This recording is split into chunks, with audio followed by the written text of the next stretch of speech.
Imaginez un monde où nous pourrions communiquer avec les créatures les plus mystérieuses de l'océan, les cachalots. Ces géants des profondeurs échangent depuis des millénaires des messages codés, presque comme du morse, qui résonnent dans l'obscurité marine. Que se disent-ils? Discutent-ils des meilleurs endroits pour chasser? Partagent-ils des souvenirs de famille?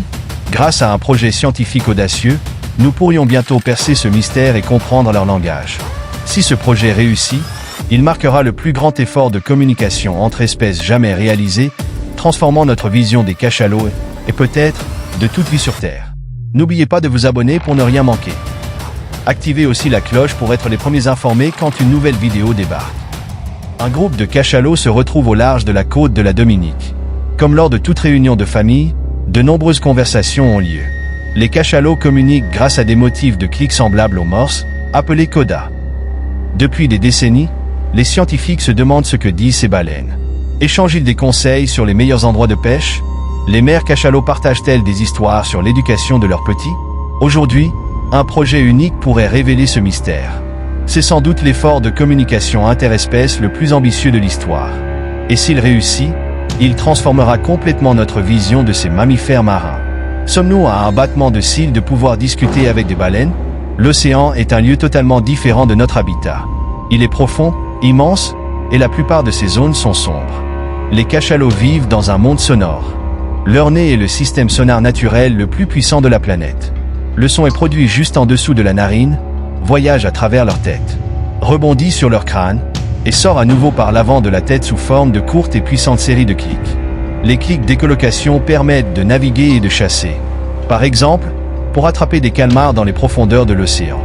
Mais en plus de naviguer, les cachalots créent un système complexe de variations de clics appelés codas. Les sons de codas sont organisés en motifs distincts. Et les baleines les utilisent pour communiquer. De la même manière que les humains utilisent des sons pour former des mots et des phrases. Les baleines vivent en clans, chacun utilisant des motifs de codas différents. On pourrait même dire que chaque motif est un dialecte, voire une langue différente. Ainsi, la famille de cachalots en Dominique utilise un système de codas totalement différent de celui, par exemple, des cachalots du Sri Lanka. Depuis que les humains ont commencé à écouter attentivement les clics étranges et complexes des baleines, nous sommes captivés par le désir d'en savoir plus. Nous avons été inspirés à déchiffrer leur langage. Les sons des baleines ont été enregistrés pour la première fois par la marine américaine dans les années 1950, suite à plusieurs rencontres par des sous-marins. Dans les années 1960, des scientifiques ont commencé à analyser ces sons en profondeur. Le premier pionnier dans ce domaine fut le biologiste Roger Payne, dont les enregistrements de chants de baleines furent publiés en album vinyle par le National Geographic. Fait intéressant, c'est avant cela que les mouvements de protection des baleines ont commencé. Les gens ont commencé à éprouver de la compassion pour ces créatures manifestement intelligentes. Mais nous devons éviter de projeter trop de notre expérience humaine sur les cachalots, ou sur toute autre espèce d'ailleurs. Malgré la complexité de leur cerveau, nous ne pouvons toujours pas affirmer dans quelle mesure les cétacés possèdent un langage grammatical. Leur habitat océanique diffère énormément en écologie et structure fondamentale, nécessitant des adaptations pour les communications aquatiques.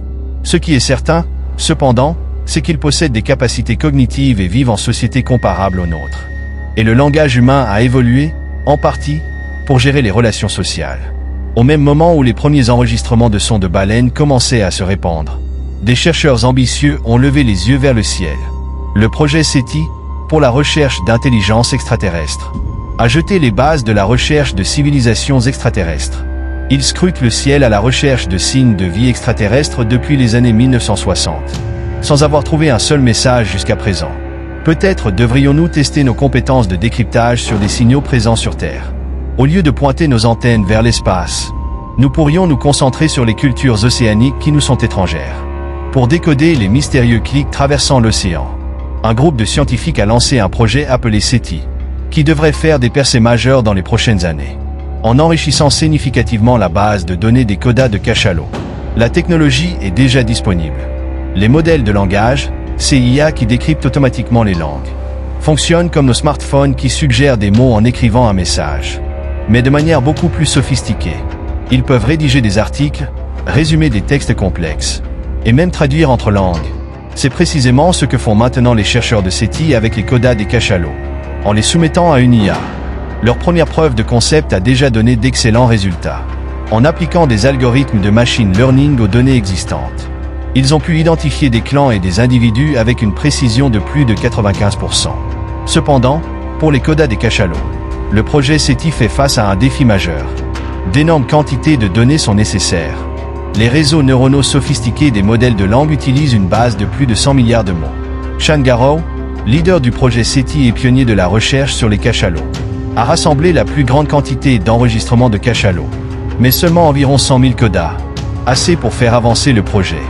Grâce au financement du projet TED Audacieux, de la National Geographic Society et de plusieurs grands donateurs, davantage de technologies de suivi des baleines ont été déployées dans les eaux de la Dominique. En plus des enregistrements d'hydrophones, les sons seront associés à des données visuelles de drones et de tags sur les baleines. Cela permet de relier leurs clics au contexte. C'est important de savoir ce que font les baleines en produisant ces sons, pour éviter de créer un chatbot baleine parfait, mais que personne ne comprendrait. Ensuite, les données seront traitées et introduites dans une IA qui créera un modèle de langue des cachalots. En associant comportement et langage, le chatbot de baleine pourra être analysé par les linguistes de SETI. Ce projet est extrêmement prometteur, et d'importantes avancées sont attendues dans les prochaines années. En réalité, personne ne peut prévoir quand le chatbot baleine verra le jour. Pour les chercheurs de SETI, l'important est aussi le voyage de la découverte. Même si SETI ne déchiffre jamais le code des cachalots, le projet permettra des progrès en apprentissage automatique, en communications animales et dans notre compréhension de ces créatures mystérieuses. Et bien que les chercheurs essaient de communiquer avec les baleines, leur but est de comprendre le monde des cachalots, pas de dialoguer avec eux. Une chose est certaine, l'aventure ne fait que commencer. Si ce voyage dans le monde fascinant des océans et des découvertes scientifiques vous passionne, abonnez-vous à la chaîne. Ensemble, explorons plus en profondeur ces incroyables créatures et les secrets qu'elles recèlent. Ne manquez pas les prochaines vidéos pour rester au cœur de cette quête captivante et découvrir le monde sous un nouvel angle.